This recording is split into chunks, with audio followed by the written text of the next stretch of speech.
Hotep Amon, bienvenue dans cette nouvelle pyramide, pyramide de la conscience, pyramide de la connaissance, pyramide de la vérité ancestrale et de la lumière divinitaire.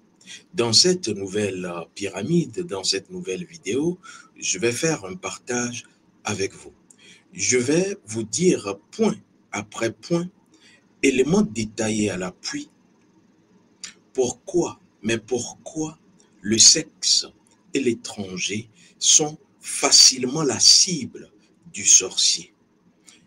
Lorsqu'on parle de notre monde, le monde physique, le monde matériel, le sexe est un élément de création et de procréation. Mais lorsque le sorcier va utiliser le sexe ou l'énergie sexuelle de sa victime, il ne l'utilise pas pour la création ou la procréation, simplement parce que dans le monde invisible, dans le monde sorcier, votre énergie sexuelle est utilisée par le sorcier pour pouvoir se déplacer.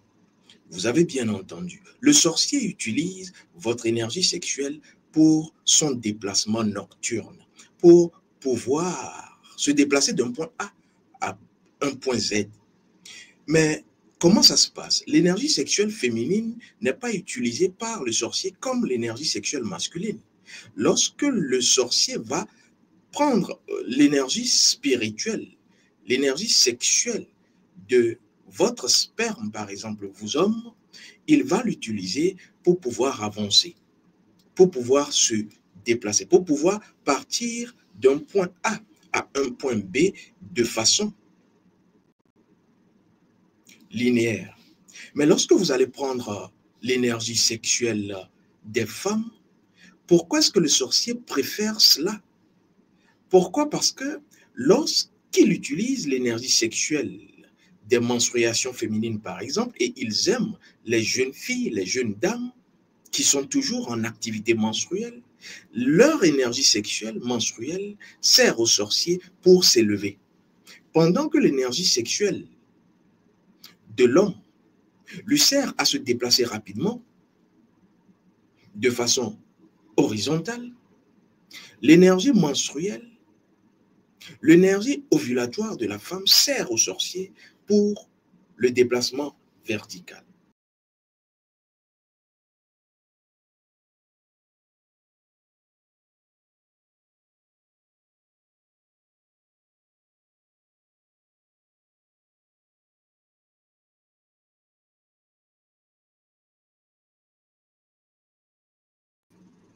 Pour pouvoir s'élever.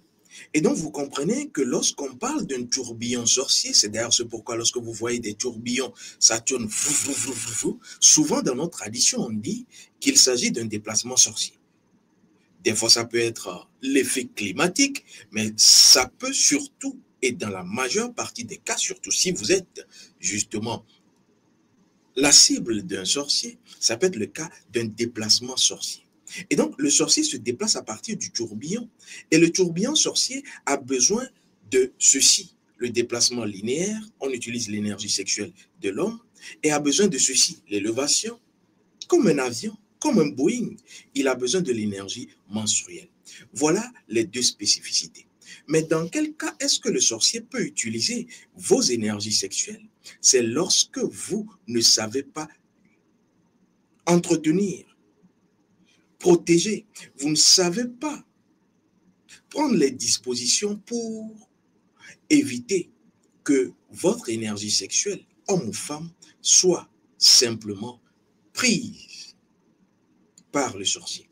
C'est d'ailleurs ce pourquoi vous devez protéger l'énergie sexuelle. Ça, c'est le premier cas. Protéger l'énergie spirituelle de votre sexe, homme comme femme. Le deuxième élément qui fait que le sexe est simplement la voie royale pour la sorcellerie, c'est lorsque vous-même, vous gérez mal le sexe. C'est-à-dire, vous-même, vous allez avec n'importe qui. Le premier venu ou la première venue fait l'affaire sans même avoir cherché à comprendre la météo spirituelle, les énergies gouvernantes de la personne qui arrive, vous rentrez. Vous savez, l'entre-deux-jambes est le monde de l'au-delà. Lorsque vous écartez les cuisses, vous êtes en train de rentrer dans le monde de l'au-delà. C'est pour cela que, dans nos traditions, on dit « la mort comme la vie se trouve entre les jambes de la femme ». Et c'est d'ailleurs ce pourquoi vous devrez souvent chercher à savoir, est-ce que mon énergie sexuelle est toujours au point? Est-ce que j'ai pris toutes les mesures, dispositions pour protéger mon énergie sexuelle? Parce que c'est la première chose. Et souvent, lorsque vous avez des mouchoirs et que vous vous essuyez le visage, vous devrez savoir que le visage contient une énergie. Et le mouchoir qui est sur le visage est empreinte de votre énergie. Et lorsque vous finissez de vous essuyer le visage avec des Kleenex, avec des mouchoirs, ne les jetez pas partout. Je vois des personnes qui, dans des restaurants, s'essuient la bouche, le visage et laissent et partent. Si vous avez une sacoche, mettez à l'intérieur. Parce que derrière, si on veut emprisonner votre énergie, c'est très simple. Parce que vos mains ont un lien avec votre âme. Votre visage, lorsque vous vous êtes essuyé, a un lien avec votre énergie spirituelle. Et donc, le sorcier qui prend ce mouchoir peut appeler votre âme. Et votre visage apparaît parce que votre visage est déjà dans ce mouchoir qui est utilisé à nettoyer votre visage. Je vais donc vous dire que le sexe est en réalité une voie d'envoûtement et d'ensorcellement. Lorsqu'on utilise le sexe, on peut atteindre une personne dans son énergie propre. Une personne peut s'envoûter elle-même et venir faire l'amour avec vous. Une personne peut être dans une secte, dans un groupe, dans une confrérie sorcière et venir être en amour avec vous, en relation affectueuse avec vous. Et qu'est-ce qui se passe? Lorsque vous êtes ignorant de qui vous êtes, vous n'avez non plus vos ancêtres. Cela voudra dire que vous n'avez pas d'ancrage, je vais en parler tout à l'heure. Le sorcier aime ça parce que vous êtes une proie facile, une cible qu'il aime. Le sorcier aime les cibles fragiles, faciles.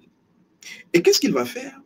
Il va, à partir de l'énergie qu'il emprunte, l'énergie qui le revigore dans son assemblée avec les autres, il va simplement laisser cette énergie en vous. Et là où c'est encore grave, c'est que vous devenez un réservoir dans lequel il pourra puiser de l'énergie à volonté, même s'il ne fait pas l'amour avec vous parce qu'il est reparti avec ou elle est repartie avec votre énergie. Surtout les femmes gardent beaucoup et pendant une longue durée cette énergie. Mais surtout, c'est que la femme qui aura été victime d'un sorcier partenaire ou l'homme qui aura été victime d'une sorcière partenaire va contaminer cette sorcellerie au nouveau venu ou à la nouvelle venue. Donc, le multipartenariat sexuel est très aimé, est très encouragé par les sorciers. C'est d'ailleurs ce pourquoi les déviances, les dérives, oui, on va dire, on va faire l'amour au salon, on va faire l'amour sur la cuisinière, la gazinière. Vous avez entendu ça où, en tant qu'Africain? On va faire l'amour sur le gazon. Attention. Attention, je répète. On va faire l'amour dans la baignoire. Oui, c'est un piège. Et les sorciers vont toujours vouloir, ceux qui aiment le mélange vont toujours vouloir vous dire que vous pouvez faire encore mieux, qu'il y a de nouvelles tendances. Oui, les nouvelles tendances vont avec le nouvel ère, la nouvelle ère, versant, verso, mensonge. Et c'est en ce moment qu'on va vous dire que l'homme peut aller avec l'homme et la femme peut aller avec la femme. Vous allez l'appeler l'homosexualité. Mais je vous dis que même dans les couples mixtes aujourd'hui, il y a de l'homosexualité. Il y a des femmes qui sont en réalité des hommes et des hommes qui sont en réalité des femmes. Et c'est voulu ainsi parce que la sorcellerie aujourd'hui est démocratisée. Donc le sexe est, faites attention, l'indice, l'indicateur que le sorcier adore et va l'utiliser contre vous. Je vais vous dire que lorsqu'on parle du sexe, il n'y a pas que le sexe. Le sorcier ou la sorcière va aimer l'étranger. Je vais vous expliquer. Lorsqu'on parle de l'étranger, il y a deux formes d'étrangers. L'étranger, le premier, c'est l'homme ou la femme étrangère qui va voyager, se déplacer sur une autre terre. Mais l'étranger, c'est encore celui qui étant né sur sa terre et qui vit toujours sur sa terre, n'est pas rangé dans l'égrégore de sa communauté. C'est un être qui n'est pas rangé dans l'égrégore de sa communauté. Et donc, n'a pas subi les rites de naissance, les rites de passage du jeune ou de la jeune vers l'adulte.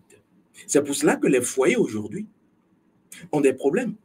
Vous voyez des Africains, que ce soit sur la terre de Kama ou ailleurs, qui s'amouragent, qui s'aiment et du jour au lendemain commencent par se regarder en chien de faïence.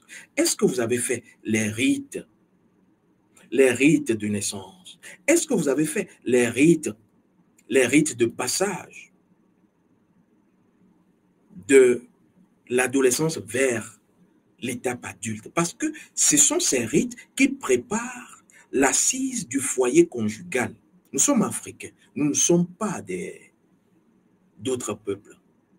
Et donc, ça, vous devrez le savoir. Et si vous ne l'avez pas fait, il faut le faire coûte que coûte. Pourquoi? Parce que lorsque vous ne le faites pas, vous êtes vide. Vous êtes comme une coquille vide. Et vous savez que ce qui est vide peut se remplir de n'importe quoi. Mais ce qui concerne le sorcier, pourquoi le sorcier aime que vous ne fassiez pas ces rites, c'est que lorsque vous faites ces rites, vous prenez le premier contact avec vos ancêtres. À partir de ces rites, vous prenez le premier contact avec les divinités de votre famille à partir de ces rites. Et donc, qu'est-ce qu'il se passe? Après ces rites-là, vos ancêtres ont votre odeur.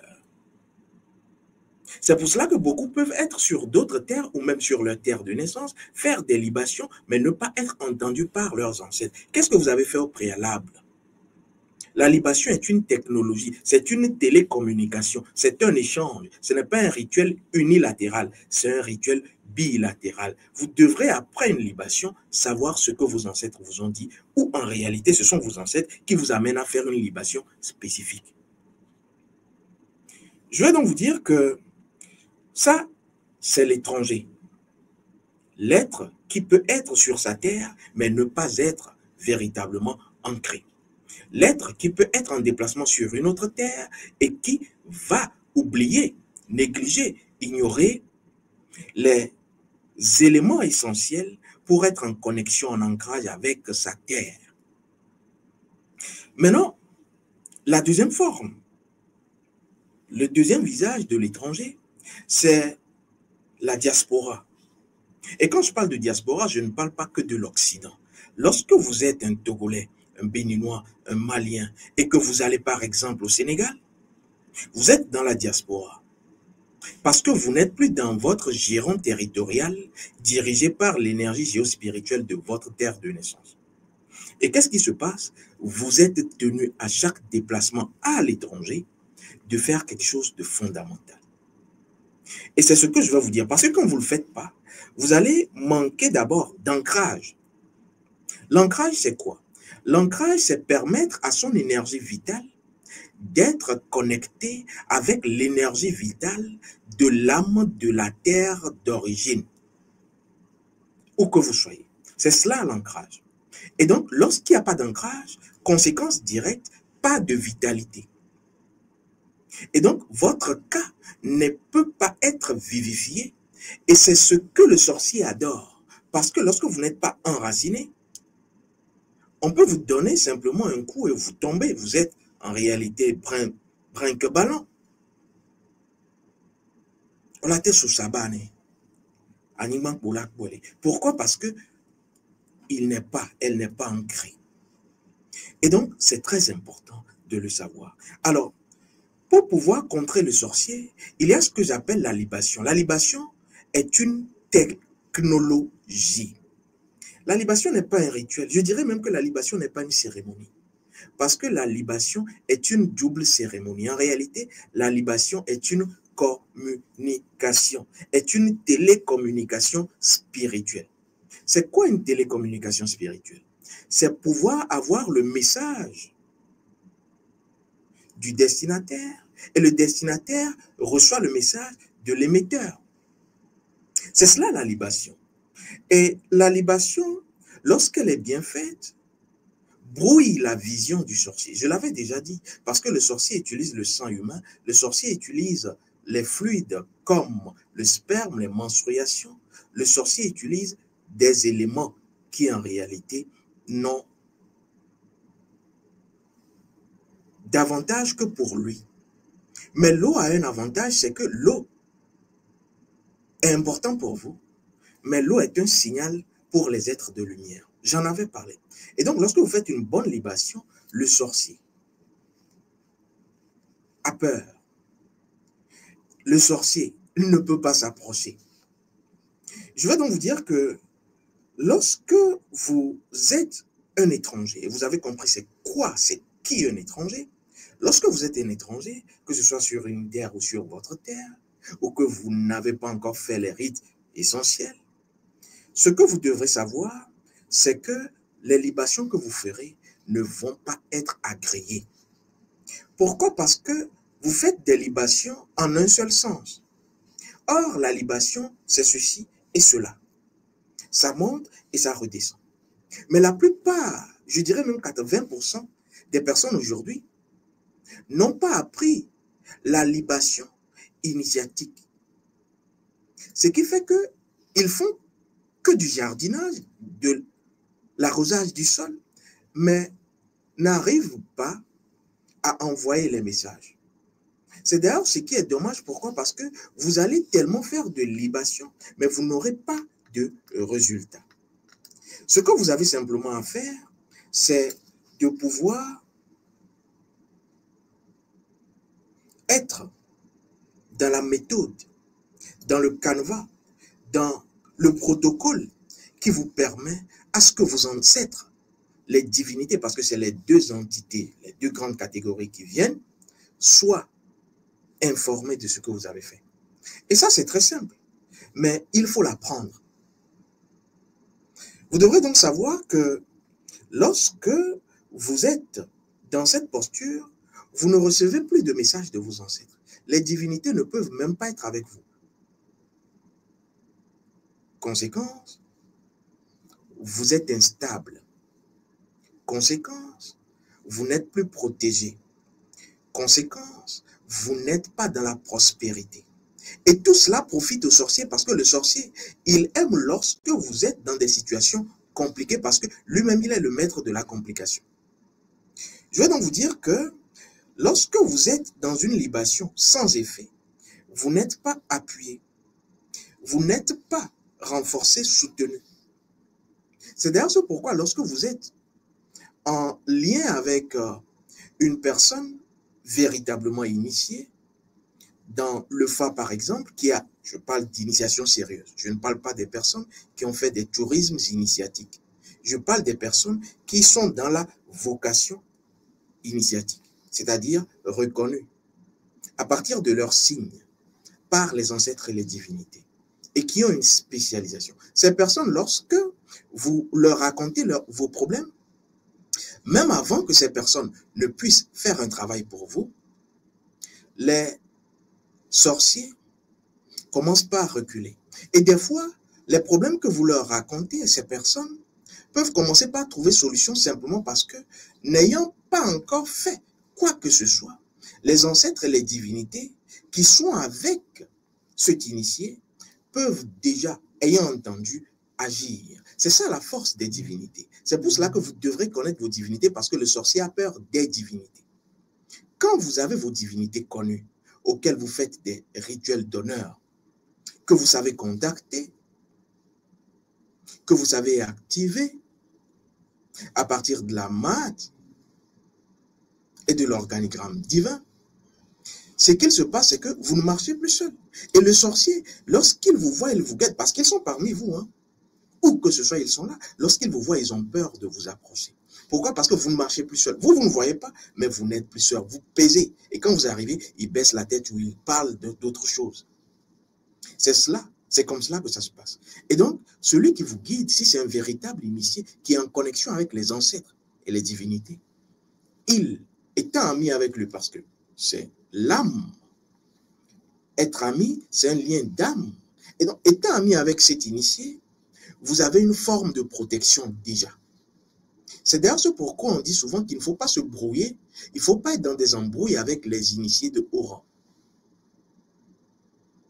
Je vais donc vous dire que le sorcier a peur des amis de lumière que vous avez aussi. Les amis, les véritables amis de lumière, le sorcier a peur de lui. Parce que lorsque le sorcier va vous attaquer, même si vous n'êtes pas encore à un niveau, étant ami, donc partageant un lien d'âme, le malfaiteur sorcier, lorsqu'il va vouloir vous attaquer en sommeil, va voir planer la main de cet être de lumière, de cet initié. Comment est-ce que vous devez réagir lorsque vous êtes un étranger? La première chose, lorsque vous vous déplacez sur une terre étrangère, ou si vous êtes sur votre terre mais vous n'avez pas encore fait les rites de naissance et de passage, vous êtes un étranger. Et parmi ces rites, le rituel du placenta. Et c'est pour cela que vous ne devrez d'ailleurs pas confier vos enfants, votre placenta à n'importe qui. Sinon, vous avez confié l'âme. Lorsque vous avez des enfants qui naissent et que vous voulez faire la sortie de l'enfant, et que vous ne savez pas quelles sont les mains qui touchent l'enfant, l'âme de votre enfant est prisonnière à jamais. Et donc, qu'est-ce que vous devrez faire en tant qu'étranger? Vous devrez savoir que l'eau étant une magie formidable pour nous, Kémites, puisque l'eau est Osiris, vous devrez donc savoir que la première chose, c'est de contacter les ancêtres, de contacter l'énergie spirituelle de la terre qui vous a accueilli. Ce ne sont pas vos ancêtres que vous contactez premièrement. Dès que vous arrivez sur une nouvelle terre, si vous ne l'avez pas fait, faites-le dès que vous m'entendez. Dès que vous arrivez sur une nouvelle terre, il faut d'abord contacter les ancêtres de cette terre-là. Contacter l'énergie spirituelle, parce que chaque terre a son énergie géospirituelle. L'énergie spirituelle de cette terre-là. Et après avoir contacté ces ancêtres et l'énergie de la terre, vous devrez maintenant écouter leur message. C'est très important. Beaucoup escamotent ces préalables basiques. L'initié, le véritable, le sait. Vous arrivez sur une autre terre, vous êtes étranger, vous devrez recevoir l'accueil. Et donc, après avoir fait le contact ancestral avec les ancêtres de cette terre et avec l'énergie géospirituelle, vous devrez écouter leur message. Qu'est-ce qu'ils ont à vous dire? Parce que même si vous venez, étant d'une même famille, la terre donnera, la terre de cette terre d'accueil-là, son énergie donnera à chacun d'entre vous la procédure pour pouvoir réussir sur cette terre. C'est prévu d'abord par les forces invisibles de la terre qui vous accueillent. Elle doit maintenant vous dire, voici nos messages pour toi. Voici ce que tu dois respecter. Et voici ce que tu dois nous donner en termes symboliques, cérémoniels, pour qu'on puisse t'accueillir. C'est une première fête, mais vous devrez écouter leur message. C'est pour cela que les ancêtres ont toujours fait une consultation avant de quitter une terre et à l'arrivée sur cette terre. Et la consultation d'arrivée, c'est pour savoir quel est le message des ancêtres de là-bas et des divinités qui sont au niveau de la terre de là-bas. Parce que c'est pour cela que dans notre tradition, lorsque l'étranger arrive, on l'accueille. Mais qui vous a accueilli lorsque vous êtes arrivé sur la terre étrangère? Qui? Dites-moi. Les hommes de cette terre sont dirigés par les forces de cette terre. Et celui qui doit vous accueillir en premier, ce sont les forces. Ceux qui doivent vous accueillir en premier, ce sont les énergies de cette terre. Et ensuite, vous faites ce qu'il y a à faire. Vous allez maintenant leur donner ce qu'ils veulent. Après leur avoir donné, c'est pour cela que si vous êtes arrivé 2 ou 3, vous aurez différents messages qui vont permettre à ce que vous ayez la garantie de votre stabilité, de votre protection et de votre prospérité sur cette terre. Et donc, les forces de cette terre vont commencer par savoir que vous êtes arrivé. On vous compte maintenant +1. Et c'est au niveau de la cérémonie que vous aurez à faire après avoir fait ce chose-là que les forces-là vous accueillent, vous reconnaissent. Et quand vous avez fini cela, vous devrez maintenant faire une autre démarche. Et cette démarche, maintenant, c'est pour vos ancêtres. Cela voudra dire que vous allez maintenant contacter vos ancêtres. Et vous allez contacter l'énergie spirituelle de votre terre d'origine pour lui demander quels sont tes messages pour moi. Et ensuite, les messages venus, qui sont en fait les messages de l'oracle. L'oracle, c'est ancêtre plus divinité. Vos ancêtres et vos divinités de votre terre d'origine vous diront, nous avons pris acte que tu es arrivé. Et nous, pour que tu sois dans la stabilité, la protection et la prospérité sur cette terre, voici ce que nous voulons symboliquement que tu fasses pour qu'on puisse t'ouvrir la porte, pour qu'on puisse te garder et être toujours avec toi. Voilà ce qu'il se passe. Et donc, lorsque vous faites ces deux étapes fondamentales, et je l'enseigne, puisque vous devrez obligatoirement le faire quand rien ne marche, et le sorcier sait que si vous ne le faites pas, vous ne serez jamais ancré. C'est pour cela que je vous le dis. Lorsque vous faites ces deux étapes, la prochaine libation que vous ferez est une libation au cours de laquelle vos ancêtres viennent directement, les divinités viennent directement. Et il n'y a plus que vos divinités et vos ancêtres, il y a les ancêtres et les divinités de la terre. Parce que si quelque chose se passe sur cette terre, en termes d'incidents ou d'accidents, ce sont les éléments, les forces, les divinités et les ancêtres de cette terre qui répondent en premier. Avant que vos ancêtres ne viennent leur demander, mais qu'est-ce qui s'est passé avec notre enfant? Mais si vous ne faites pas cela, ce qui se passe, c'est que lorsqu'il y a un accident, ce sont les ancêtres de la terre d'accueil là qui vont dire à vos ancêtres, lorsque vos ancêtres vont demander, parce qu'ils vont demander. Mais quand il est arrivé, il ne nous a pas dit qu'il est arrivé. Quand il est arrivé, il ne nous a même pas calculé. Comment est-ce que vous voulez que nous sachions, nous comptions avec lui? Voilà comment ça se passe dans le monde invisible. Parce que le monde subliminaire, ce n'est pas que ce que vous voyez, ce n'est pas que ce que vous croyez. Lorsque vous l'avez fait, si vous ne l'avez pas fait, faites-le. Lorsque vous l'avez fait, la prochaine libation maintenant, vous allez toujours, à chaque fois que vous prenez de l'eau, être en contact avec ces forces-là. Et ces forces vont vous accompagner. Et ce qui fait que le sorcier également a du mal à vous pénétrer, parce que même si vous êtes en train de dormir, vous ronflez, ces forces-là sont là. C'est la tradition africaine authentique qui parle. Et donc, qu'est-ce qui va se passer? Vous devrez être dans la maîtrise des libations maintenant. Parce qu'il n'y a pas que de libation. Il y a au moins, et j'ai répertorié pour ceux qui ont des problèmes par rapport à ce qu'ils me disent, au moins 19 libations puissantes, dépendamment des situations, je dis quotidiennes, que beaucoup rencontrent. 19 puissantes libations que j'ai enseignées. Et lorsque vous allez utiliser cette libation, vous n'allez plus le faire comme monsieur, madame, tout le monde. Vous allez le faire en tant qu'initié.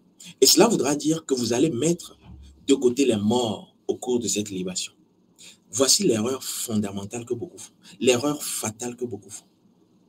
Ils font une libation et ils disent, au nom des ancêtres qui ont existé dans ma lignée, je vous donne cette eau, patati patata, nanani nanana.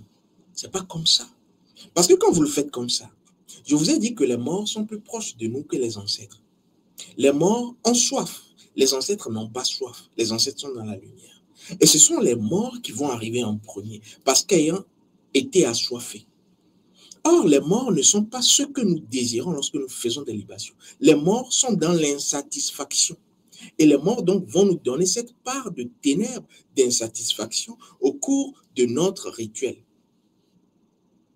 C'est pour ça que vous devrez connaître le code spirituel du sang de votre famille. Parce que dans notre tradition, on n'utilise pas le sang humain. Nous sommes gardiens du sang humain. Le sang humain est utilisé par les sorciers au cours de rituels sataniques, lucifériens. Vous devrez donc savoir que vous avez un code spirituel, que l'oracle, que les ancêtres et les divinités vous donnent à partir d'une consultation du Fa. Pas à partir d'un rêve. J'entends beaucoup dire qu'on peut s'initier à partir d'un rêve. C'est faux. Parce que pour s'initier, vous avez besoin des humains. C'est les humains qui vous initient et qui vous ouvrent la porte pour aller vers les ancêtres. Et comment est-ce que l'humain le fait? À partir du Fa, de l'oracle.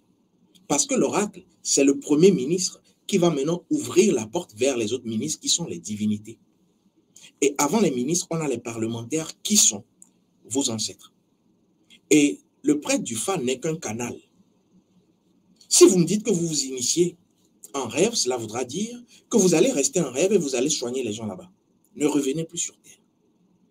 Parce que quand vous me dites que vous faites une consultation à partir du rêve, vous avez été initié dans le rêve, quelles sont les preuves que nous avions eues?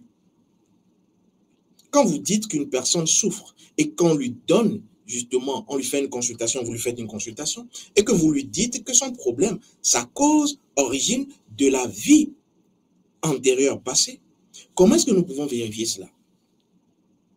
On ne va pas amuser la galerie. C'est d'ailleurs ce pourquoi je dis, lorsque vous faites une consultation sérieuse, il faut voir qui consulte. Quel est l'outil de consultation? Quel a été le passé de cette personne? Est-ce que cette personne ne mélange pas tout et n'importe quoi? Et le travail que la personne vous fait, quelle est la preuve? Vous avez besoin du reçu. Le reçu, c'est le travail qui a été fait. Quand vous payez en pharmacie, on vous donne un reçu. Quand vous payez en supermarché, en grande surface, on vous donne un reçu. C'est en spiritualité qu'on ne va pas donner un reçu. Le reçu dont vous avez besoin, c'est la preuve de ce qui a été fait. Exigez-le. S'il y a beaucoup de personnes qui vont vous dire, moi je fais une consultation, je prends 2500 €. Depuis quand est-ce qu'une consultation dans notre tradition vaut 2500 €? C'est du scam. Ne vous laissez plus abuser. Ce n'est pas parce qu'on a dit R du verseau, vous voyez le mensonge maintenant, que vous allez faire confiance à n'importe qui. Et parfois, c'est votre naïveté. Vous payez le prix de votre naïveté, de votre empressement. Posez des questions. Questionnez le passé de la personne.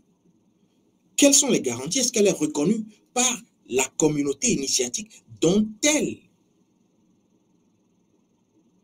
dit être initiée? Autant de questionnements. Et après avoir été dépouillé par ces scammers de l'ère du versant, vous tombez sur des personnes qui peuvent vous aider et voilà, vous n'avez plus de moyens. C'est cela le danger à faire confiance à n'importe qui. Je vais donc vous dire que ce qui est très important pour le sorcier, c'est que vous soyez dans l'ignorance. C'est que lui, il connaît, vous ne connaissez pas. Et donc, vous devrez toujours apprendre à contacter vos ancêtres. Les libations sont très importantes. Il y en a 19 que j'ai enseignées. Je vais donc vous dire que l'autre chose que le sorcier peut faire dans votre vie, c'est de créer des maladies. Vous savez, la maladie a un pouvoir, qu'on ne vous mente pas. La maladie a un pouvoir. La maladie tue. Et dans notre tradition, on le dit, la maladie tue. Et lorsqu'on parle de maladie, du mal qui est en train de dire quelque chose, c'est comme un procureur de la République qui va donner son verdict. Il donne le verdict pourquoi? Le juge, il donne le verdict pourquoi? Parce que vous n'avez pas été en équilibre avec les règles sociétales et sociales. Il donne son verdict. Comme la maladie, elle aussi va donner son verdict. Pourquoi? Parce que vous n'avez pas été en règle avec les prescriptions de votre âme. Et donc, sachez que dans notre tradition, l'authentique, la sérieuse, pas la versatile du versant, dans notre tradition, l'état de maladie est un échec. Et la maladie prend le dessus seulement lorsque vous n'êtes pas en équilibre, lorsque le corps physique n'est pas en équilibre avec l'esprit. L'esprit n'est pas ce qui décide de votre santé. C'est l'âme. Pourquoi? Parce que c'est l'âme qui crée l'équilibre entre le corps et l'esprit. C'est pour cela que la première chose que nos ancêtres font, c'est l'initiation à travers l'âme. Et ce n'est pas dans le rêve. Arrêtez-moi ça.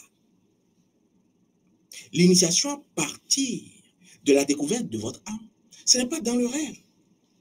Vous pouvez faire un cauchemar, vous pouvez faire un rêve, voir vos ancêtres. Qui vous dit même que c'est votre ancêtre? Un sorcier peut prendre le visage de votre ancêtre, de vos morts. Ce monde-là, c'est un monde de brigands, le monde astral. Il ne suffit pas de venir parler. Non, non, dites les choses précisément. Et donc, vous devrez savoir que lorsqu'on parle de santé, c'est que vous êtes en déséquilibre. C'est d'ailleurs ce pourquoi, est-ce que vous ne vous posez pas la question pourquoi nos ancêtres vivaient jusqu'à 108 ans, 122 ans? Est-ce qu'ils connaissaient les vaccins? Aujourd'hui, les personnes qui disent que c'est à partir de l'esprit que vous pouvez guérir votre corps. Faisons une expérience. Moi, j'aime l'expérience, j'aime le factuel. Peut-être parce que j'ai une fibre journalistique. Injectons-leur un virus et attendons de voir si leur esprit les guérit. Parce que c'est très facile de dire des choses qu'on ne va pas soi-même expérimenter. Où est la preuve de ce que tu dis? La preuve que moi j'ai, c'est parce que mes ancêtres l'ont fait. C'est une garantie, c'est un gage. Mes ancêtres vivaient 122 ans sans avoir été vaccinés. Et mes ancêtres m'ont dit, les initiés m'ont dit, et moi-même je l'expérimente. Ce qui crée l'état de maladie, c'est le déséquilibre, c'est le non-respect, c'est l'irrespect des prescriptions de votre âme. Parce que c'est votre âme qui est la messagère, c'est votre âme qui crée l'équilibre. L'état de santé dans notre tradition, c'est l'équilibre entre le corps, la matière et l'esprit. L'esprit ne décide de rien. C'est l'âme, c'est Isis, c'est la magicienne. C'est elle qui permet, lorsque vous êtes en équilibre avec elle, de pouvoir permettre l'équilibre de vos cellules. C'est d'ailleurs ce pourquoi je vais vous dévoiler un secret, puisque ce secret est utilisé par le sorcier.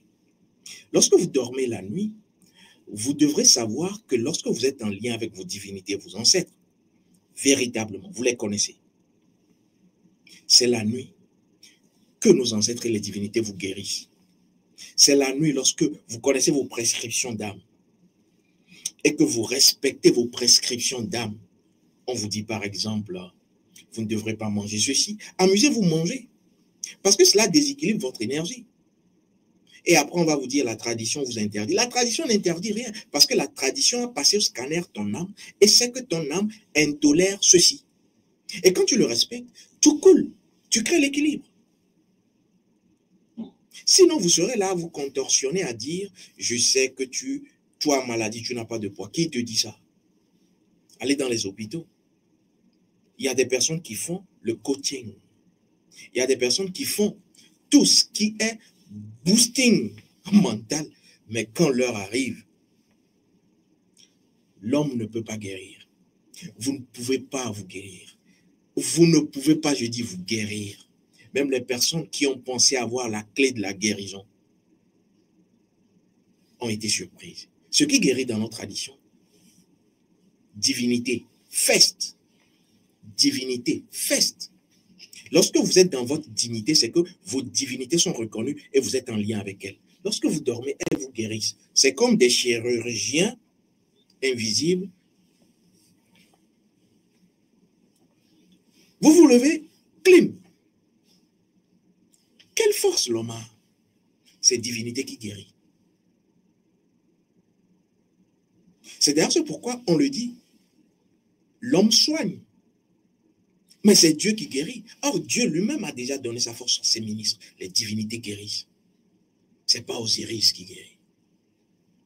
Osiris lui-même, pourquoi il ne s'est pas guéri quand on l'a décapité? C'est Isis qui l'a guéri, non? C'est Isis qui l'a réanimé, non? Isis, c'est quoi? C'est l'âme. Voilà. Faites très attention. Le sorcier utilise vos failles. Le sorcier aime jouer sur votre morale et votre mental. Le sorcier aime vous embrouiller. Le sorcier est méchant. 99% de nos problèmes, nous, Africains, c'est sorcellerie. Il n'y a pas autre chose. 1%, c'est soit vous ne savez pas ce que vous devrez faire et vous le faites. Vous savez ce que vous devrez faire, mais vous ne le faites pas. Ou encore, vous n'avez pas l'information qu'il vous faut pour être orienté. Et quand vous avez des problèmes, n'attendez pas que cela empire. C'est votre âme qui crée justement ces signaux pour que vous puissiez vous prendre et vous reprendre. Et vous devrez donc commencer par poser la question à vos ancêtres. Qu'est-ce que vous voulez me dire à partir de ce problème? Vous dites votre esprit va vous parler. Votre esprit, vous l'avez déjà vu. Vous devrez aller vers vos ancêtres et vos divinités. Et ça s'appelle l'oracle. Le sorcier passe par le sexe. Et le sorcier aime l'étranger parce qu'il agit. Il manipule à distance. Il n'aime pas être vu. Il aime être dissimulé. Au thème.